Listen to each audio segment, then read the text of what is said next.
Welcome to the Metaphorosis magazine podcast, your home for beautifully made speculative fiction. The magazine is edited by me, B. Morris Allen, and I'll be serving as this week's guest host. A lot of work goes into making a magazine, and much of it goes unrecognized. That's why, on the eve of our 7th year of publication, this issue is a special exception to our rules, an issue composed only of stories by long-term staff. It doesn't encompass all of our staff, but it does recognize some that have worked hard for us, and for you, for quite some time. This week's story, narrated by the author, is Right Behind You by Matthew Gomez, who's also our indefatigable podcast editor and host, and who's been with the magazine since the fall of 2019. Matthew Gomez believes that a story's magic lies in its ability to transpose us into another being's existence, and that the empathy learned there helps us grow in uncharted ways. One of his earliest heartbreaks occurred when he learned that his best friend had lied when he promised that hoverboards, like those in Back to the Future Part 2, would be available to the public in the mid-90s. It's still the litmus test he uses to determine whether we've made it to the future he dreamt of during his childhood. Find him online at www.gomezwrites.com or on Twitter at Golongria, that's Golongria. Let's jump in.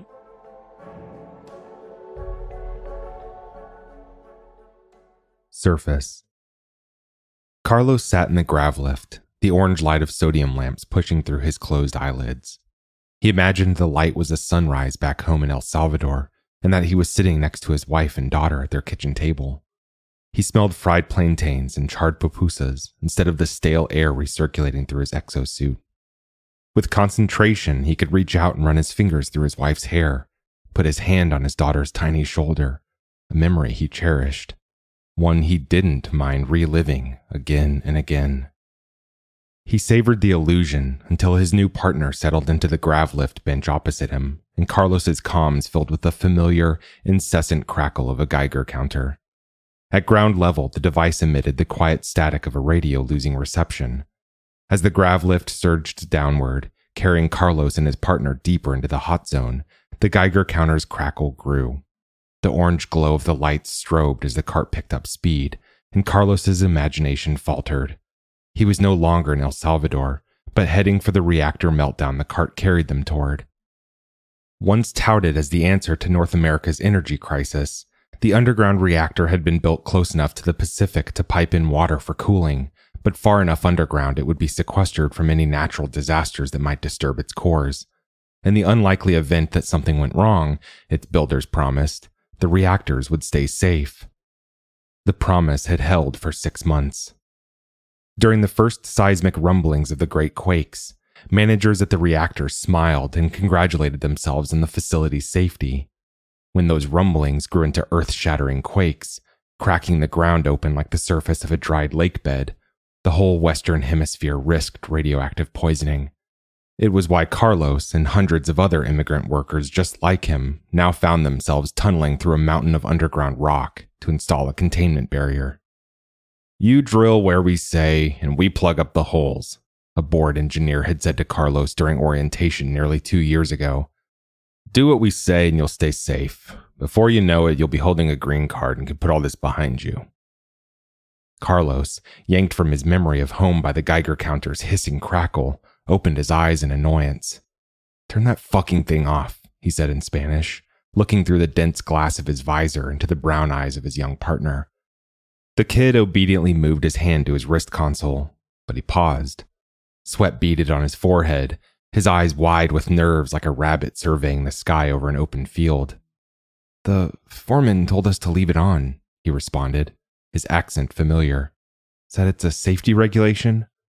"It's annoying and useless," Carlos said.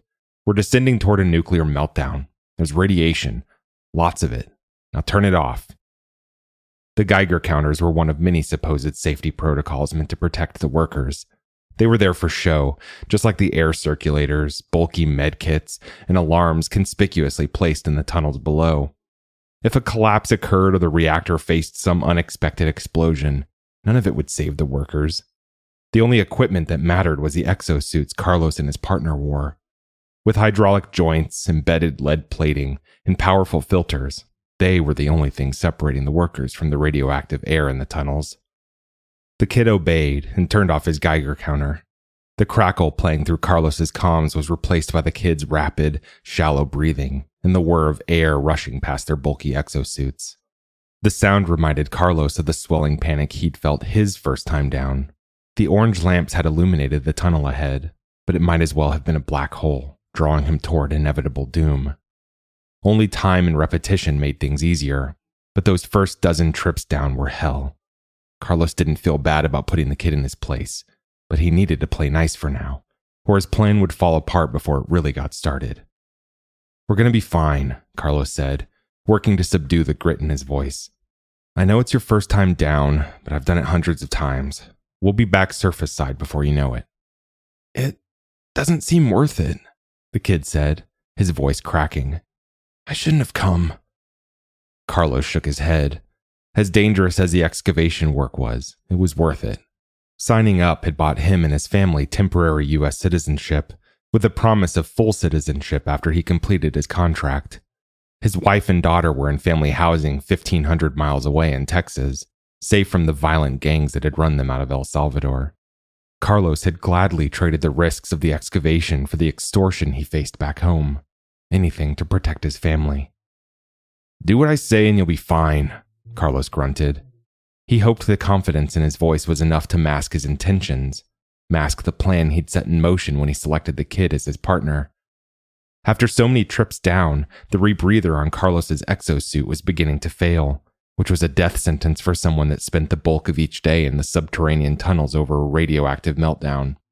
He'd tried going to the foreman for a replacement, but he'd burned that bridge long ago, which left Carlos only one other option: take one for himself.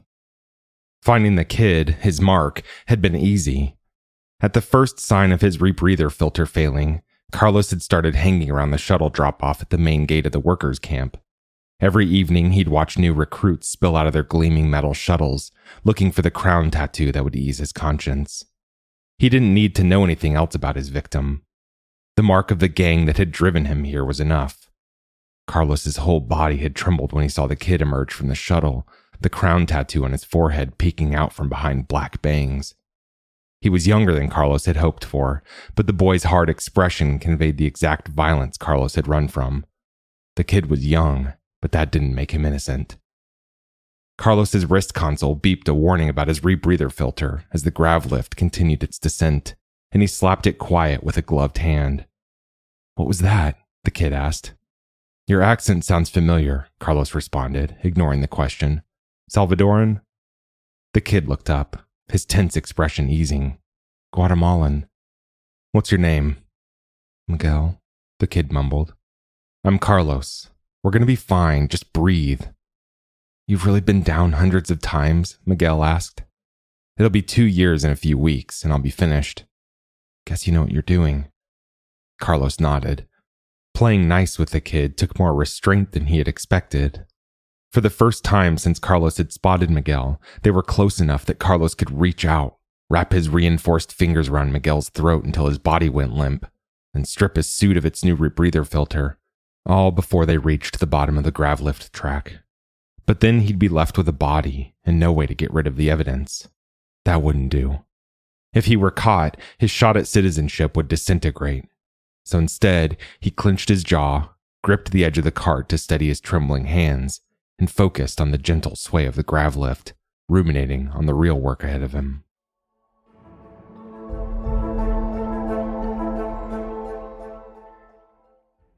"1,000 feet. A red light flashed ahead, illuminating a reflective placard glowing through a fine coating of dust, 1,000 feet below surface. "Is all the housing as bad as mine, or do they stick the new guys in the worst units?" Miguel asked, tapping through a series of menus on his wrist console. The fidgeting reminded Carlos of the way his daughter distracted herself with her favorite toy, a pink plastic horse, the joints of its limbs worn loose. The memory peeled open the hurt he felt from being away for so long, and flared up the anger he'd been working to subdue. If it weren't for Los Reyes, the gang comprised of countless vicious punks just like Miguel, he'd be home and able to see his daughter. wrap her up in his arms until she giggled and squirmed free. "What do you think?" Carlos spat. Miguel looked up, his eyebrows knitted.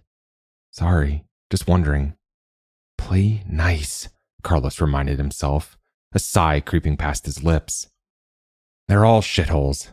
Just enough to keep the weather out and our stink in. Everyone's too exhausted at the end of a shift to bother cleaning." "Doesn't the foreman say anything?" Just the mention of the foreman made Carlos's hands tighten into fists. The guy was a sociopath. When he felt particularly irritable, Carlos liked to imagine what he might do if he found himself in a locked room with the guy. He couldn't care less. To him and everyone else running this mess, we're just bodies. They call us backs when they think we're not listening. Backs? Carlos twisted to the side and tapped a reinforced finger against the flexible section of exosuit covering his back. It's all they think we're good for in this country. We're strong and we'll do the work their poor won't touch. It's always been that way here. Ask the Chinese in the 1800s. Ask our great-grandparents and their parents who picked crops for American stomachs. Ask our parents who built the desalination plants off the coast when the rivers dried up. Then ask yourself what the foreman thinks of you. "I don't care what the foreman thinks of me as long as I get mine," Miguel said. Typical, Carlos thought. "You should," he said. "You give your humanity to someone like the foreman, you'll never get it back." Carlos knew from experience.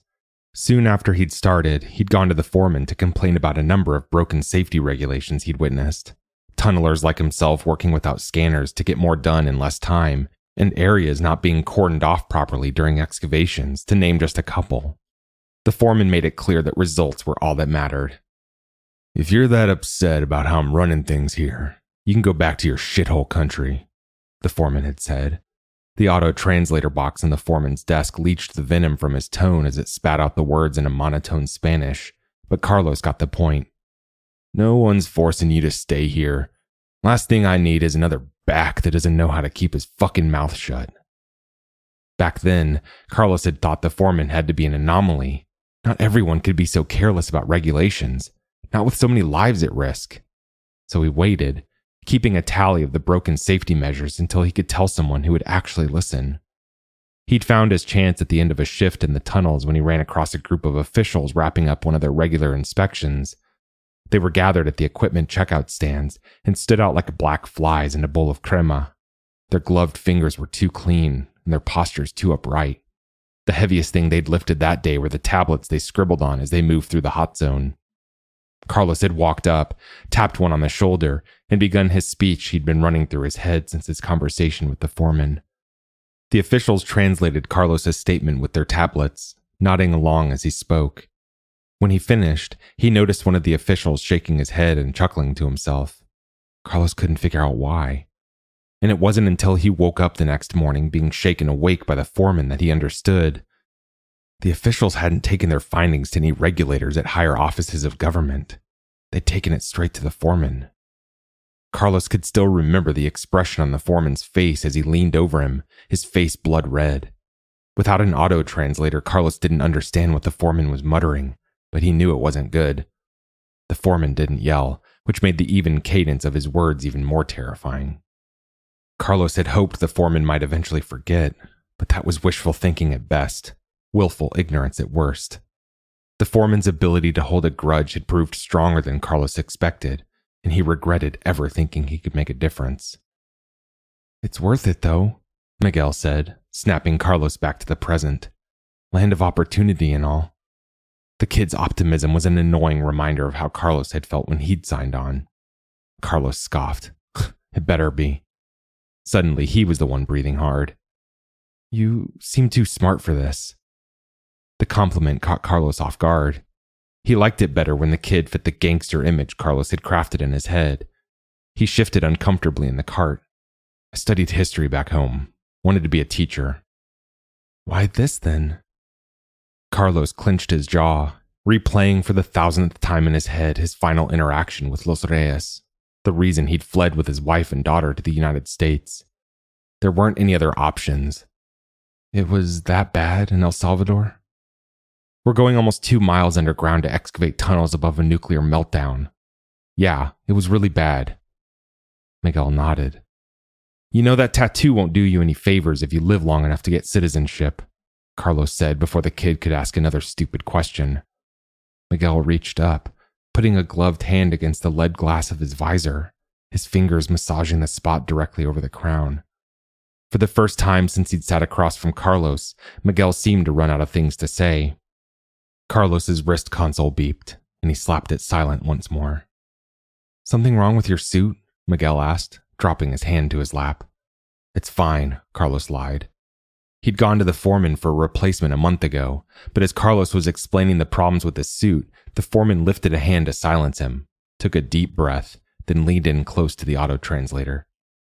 Damn thing seems to be on the fritz, the foreman said, his words translated into perfect Spanish. He slapped the speaker with false irritation. Everything you're saying is coming out garbled. The foreman flicked the power switch off, and the auto-translator went dead. He pointed a finger at Carlos.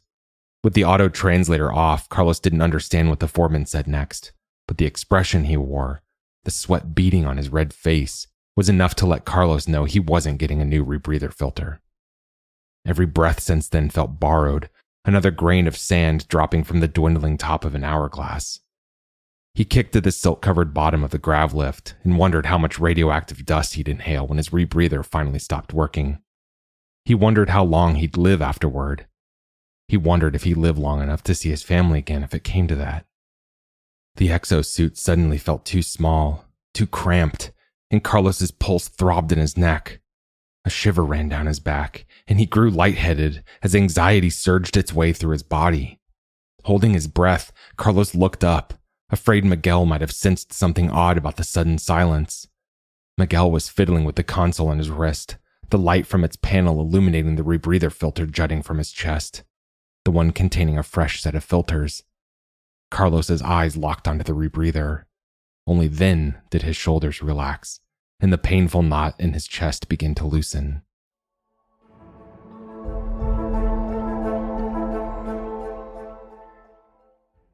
"7,000 feet. The subsurface air pumping into Carlos's exosuit grew warmer the further they descended, the collapsed radioactive cores dumping heat into the network of tunnels like a raging furnace. To pass the time and hopefully stave off his swelling anxiety, Carlos scanned his exosuit for damage, running his fingers over the thousands of scrapes and dings that scarred its metal exterior. Despite the countless abrasions, the suit still functioned. It kept the radiation out, and its hydraulic pistons multiplied the output of his well-toned muscles. Without a new rebreather filter, though, the suit would be little more than a walking coffin, which the foreman had made clear was no concern of his. Carlos didn't need the auto-translator to know that if he died in the suit, the foreman would have a line of other backs eager to stuff themselves inside it. Carlos had gone to some of the partners he'd worked with to see if they might request a new filter for him, but each attempt had been met with averted eyes and a half-hearted excuse. It wasn't that they didn't care or didn't want to help, but Carlos's status with the foreman had become well known by that point, and helping Carlos might mean risking their own chance at citizenship, their own chance at survival. Carlos had hoped that an unspoken sense of solidarity might eventually cause one of them to change their mind, but it turned out that a little sympathy wasn't quite strong enough to loosen desperation's grip. As they passed the 7,000-foot placard, the sign's blinking red light cast his body in a devilish glow. "So, how'd you get your crown?" Carlos asked. Just mentioning the tattoo steeled Carlos's resolve, loosened that knot in his chest a fraction more. You have to earn it, right? The tattoo was enough justification for what Carlos planned to do, but he found himself thinking of his wife and daughter. If they asked him how he'd survived the mines, he'd damn well better have a better answer than, "I killed my young partner because he was a piece of shit gangster that deserved it." Carlos knew the tattoo wasn't some casual sign of affiliation with Los Reyes, but he'd sleep better if he had a better grasp on just how rotten Miguel really was. Miguel looked up from the floor of the grav lift, his eyes only briefly connecting with Carlos's. It was the same look Carlos's daughter gave him when she'd done something wrong. It was almost like Miguel was afraid of disappointing Carlos with the truth. "Don't want to talk about it," Miguel muttered, returning his gaze to the floor. "Oh, come on," Carlos said. "What was it? You rob a bank? Steal some poor kid's bicycle?" "I said I don't want to talk about it," Miguel growled. Carlos could feel Miguel reaching his tipping point. He just needed a little push. Beat up one of your gang's rivals? Burn their house down? I fucking killed someone, Miguel blurted. His tone caught Carlos off guard. It wasn't boastful. Instead, the words seemed to barely squeeze past the kid's clenched throat. You rat, Carlos thought. Probably murdered some poor bastard in the street and took off before he got fingered for the act. He shook his head and rolled his eyes. So you ran? Afraid you'd get caught and actually have to own up to what you did? Yeah, I ran, Miguel responded. But not because I was afraid of getting caught. I ran because I didn't want to have to do it again. He looked up from the floor of the grav lift and locked eyes with Carlos. It was hard to tell through the thick glass of his visor, but it looked like the whites of his eyes had gone red. Just the light, Carlos thought. My mom died when I was little, Miguel continued. I never knew my dad. My older brother did what he could to take care of us, but he was just a kid himself. This crown doesn't mean what you think. I know to you it just makes me a thug, but to my brother and me it was our only ticket to food, a place to sleep, protection. And without money to pay for any of it, it had to be earned one way or another. I'm not proud of it, and if I could have figured out a way to get by without Los Reyes, I promise you I wouldn't have done what I did. But it's too late for that now. So here I am. For the first time that day, Carlos didn't know how to respond. And for the briefest moment, the scorching anger he'd felt toward Miguel waned. He understood what it meant to sacrifice a part of yourself to survive. It was why he'd taken this job in the first place. Digging out the tunnels gave him a path toward a better future with his family. Without it, he'd have been left at the mercy of Los Reyes, or whatever gang might eventually come along to take their place. Carlos wished his brain had a console like his exosuit. If he could, he'd shut it off to stop the thought spiral sucking him in toward its center. If Carlos and his wife had died back in El Salvador, how would his daughter have gotten by? Would he blame her for joining a gang if it meant she would be fed and have a safe place to sleep? Of course not. Both men fell silent as the grav lift descended further. Eventually, the staging area, another few hundred feet down, glowed beneath a halo of lights. The sudden glare snapped Carlos out of his thoughts, reminded him of the plan he'd set in motion. The light anchored him. It renewed his sense of purpose, reminded him that it was time to act. Nothing the kid had said had changed anything. None of it made him less guilty. He was a murderer, after all. The person Miguel killed could have just as easily been Carlos. It could have been his wife. It could have been his daughter. Carlos squeezed his hands tight enough to crack his knuckles. When we get down, hop in line for a mag hammer and a battery bank, he said, reciting the lines he'd scripted for himself. I'll grab our drill. I should get a scanner too, right? Weren't you saying just a few minutes ago that you were glad to be with someone experienced? Carlos asked. If you're going to slow me down, I can find someone else to hold your hand. No, Miguel said. It's fine. The grav lift slowed its rapid descent, coming to a complete stop against a set of worn rubber bumpers at the end of the grav track. Carlos stood, mashed a button to open the grav lift's door, then stepped onto the staging area platform. Ahead were two equipment distribution stalls. Carlos departed without a word to check out their drill and lights. Standing in line, Carlos felt anxiety swelling in him again. His legs wobbly even with the exosuit's hydraulic assistance. He watched Miguel approach the checkout for mag hammers and battery banks and scanners. The worker handing out the equipment lifted all three onto the counter, but Miguel only scooped up the mag hammer and battery bank.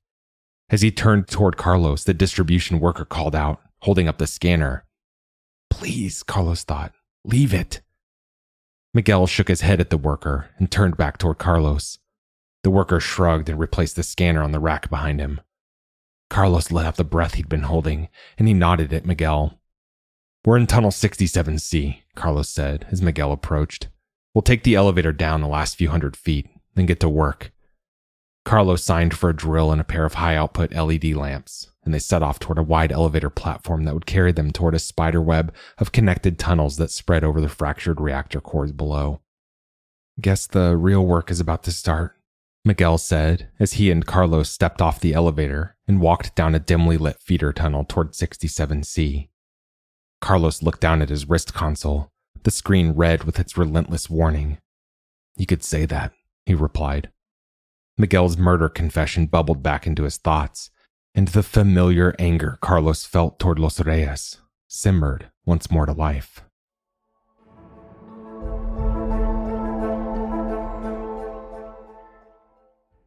"8,500 feet. Carlos enjoyed the drill's unyielding vibrations. It numbed his arms up to his shoulders and drowned out the pounding of his pulse. Before starting, he'd trained the pair of LED lamps at the craggy rock at the end of the tunnel and plotted out the holes he would drill, mapping out a constellation that would collapse at the precise moment he needed. Without a scanner's LiDAR and subseismic readings feeding into his heads-up display, nothing would warn Carlos of an imminent collapse. But, more importantly, it wouldn't warn Miguel either. Carlos had only his instincts and 1,000 hours of muscle memory to guide his hands. Over and over, he buried the drill's diamond-crusted tip into the rock, watching ribbons of silt drift down as he yanked the tool free. He might as well have been drilling into his own nerves, each hole a gamble that could render his plan useless and snuff out his chances of seeing his wife and daughter again. As usual, Carlos's thoughts drifted toward El Salvador, and his hands instinctively drove the drill into the rock. It was his mind's attempt to find peace amongst the cacophony and danger of the tunnels. He pictured the home he'd left behind, the exterior the color of the sky, the terracotta roof gleaming red in the sun.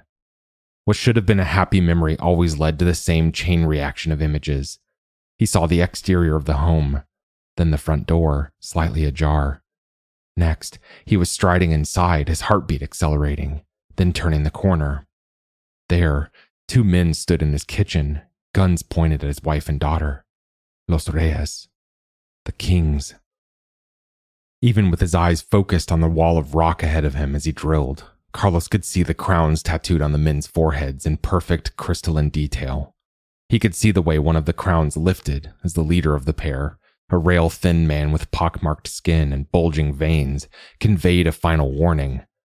With a grimace that twisted into a smile, the man explained exactly what would happen if Carlos didn't cough up the protection money he owed.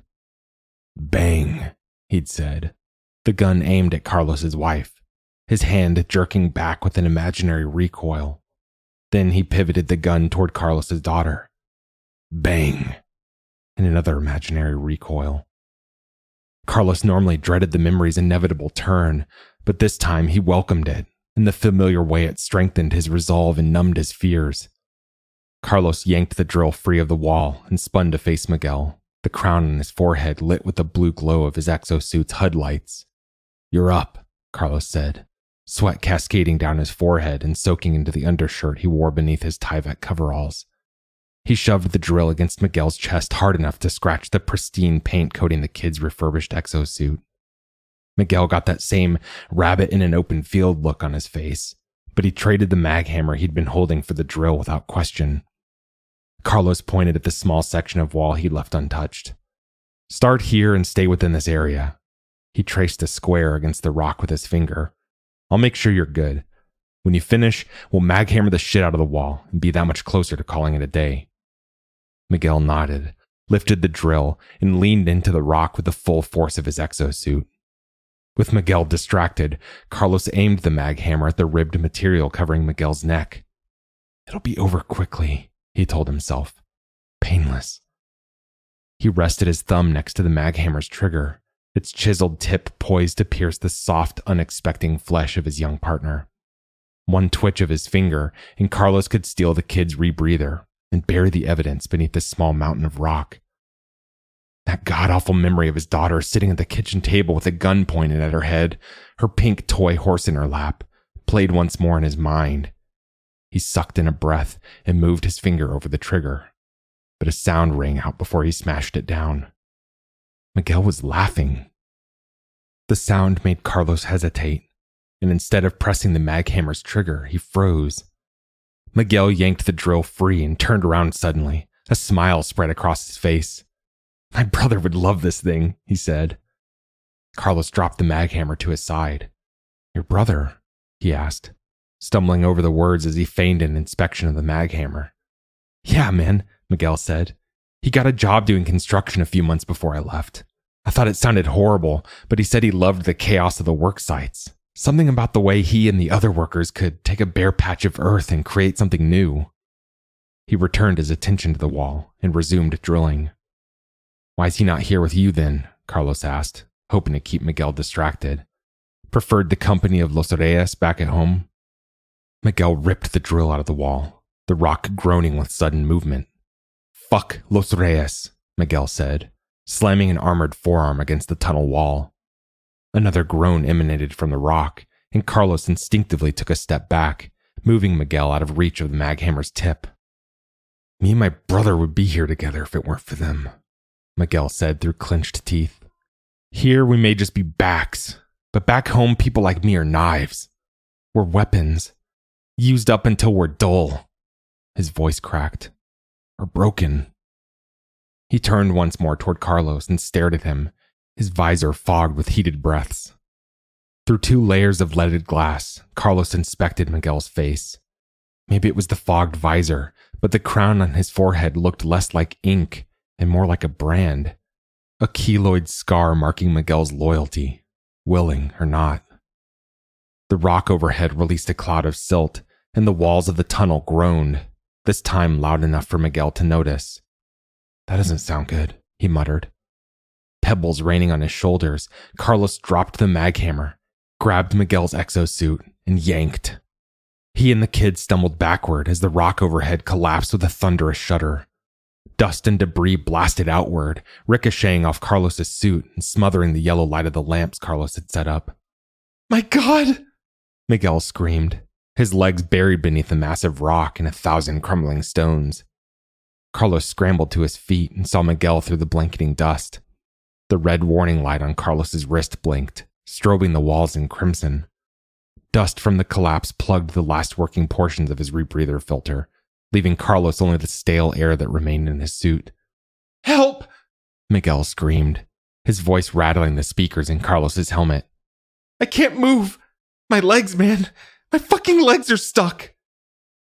Carlos's eyes darted between the maghammer he had kicked free of the collapse and the kid. Not too late, he thought. He snatched the maghammer off the ground and held it over the back of Miguel's head. "Help me!" Miguel screamed. Carlos tried to ignore the shrill cries. He tried to focus on what needed to be done. He tried to focus on the hope he still felt at seeing his wife and daughter again. He could end Miguel's suffering. He could take away the kid's pain, save him from another 2 years toiling beneath a mountain of rock. And in doing so, he could preserve his own future, the one he'd worked so hard to earn. He breathed hard, sucking in borrowed breaths as he did his best to hold the tip of the maghammer steady, ensuring it would strike true, penetrate Miguel's helmet, and end the kid's suffering. If he wanted to see his family again, he just needed to pull the trigger, just like he'd done so many thousands of times over the past 2 years.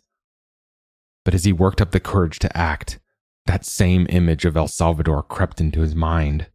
Only this time Miguel sat at the table, and instead of the gunman, Carlos himself stood in the center of the kitchen, the maghammer pointed at Miguel's temple.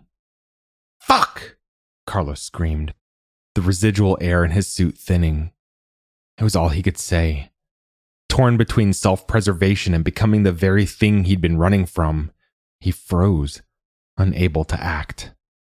None of the tunnel workers signed up to spend their days miles underground next to a nuclear meltdown because it sounded like good work. They were all running from something. And in a weird twist of fate, it seemed Carlos and Miguel were both running from Los Reyes. The tip of the maghammer dipped as Carlos's vision swam, his HUD flashing red warnings about his oxygen levels. The chiseled tip hit Miguel's helmet, scraping a shallow rut in the metal, and Miguel let out a moan that snapped Carlos back into reality. "I'm sorry," Carlos muttered, though he wasn't sure whether he was directing the sentiment at Miguel, himself, or his wife and daughter. He lifted the maghammer and pointed it toward the boulder pinning the kid's legs. He pressed the trigger, and the rock shattered into fragments as Carlos's visor fogged over completely. He searched for Miguel's hands, found them, and pulled. The kid screamed as he was jerked free of the debris, his legs mangled. Carlos wheezed as he dragged Miguel toward the tunnel's mouth. The kid's screams muted as Carlos's consciousness wavered. When they reached relative safety, the valves containing the air in Carlos's suit finally gave way, popping open with a violent hiss. The suit's fail-safes gave way as his HUD went solid red, and his wrist console screeched in warning. Carlos sucked in a lungful of radioactive air, and as oxygen once again permeated his body, his thoughts turned immediately toward his wife and daughter. Workers in the nearby tunnels emerged, running toward the dust-covered pair at the mouth of 67C. "He saved me," Miguel croaked as the workers descended on them. Carlos, supported by a ring of workers, stumbled toward the elevator that would carry him and Miguel toward the staging area. As they moved, he heard Miguel whimpering over and over again about how Carlos had rescued him. Carlos drew in another long, quivering breath. As he exhaled, he stared at his hands through tears that welled in his eyes. He knew the kid was wrong. He'd nearly killed Miguel, maybe crippled him. But then that same old memory came flashing back. Only the gangsters were gone, and at the table sat his wife, his daughter, and Miguel. The workers assisting Carlos and Miguel led them toward a waiting grav lift at the staging area, where they eased Carlos onto the grav lift's empty bench and laid Miguel down as gingerly as they could onto the floor. Carlos's head swam with each breath, the radiation he inhaled contaminating his cells with poison, and he knew he'd die before he'd ever see his wife and daughter again. As the grav lift began its long ascent, Carlos fought off a sudden rush of nausea and leaned over Miguel. "Finish your contract and do something with your life," Carlos wheezed. Miguel's eyes were wide with pain and panic, but he seemed to understand, though he only nodded in response. "And the next time you're in a position to help someone, you do it, even if it hurts," Carlos continued. "Because if we don't watch each other's backs, no one else will. And you'll find yourself right back where you started, letting someone use your back for their gain." Miguel managed another nod before squeezing his eyes shut and succumbing to the pain racking his crushed legs. Carlos sucked in a shuddering breath, sat back against the grav lift's bench, and slapped his wrist console quiet for the last time.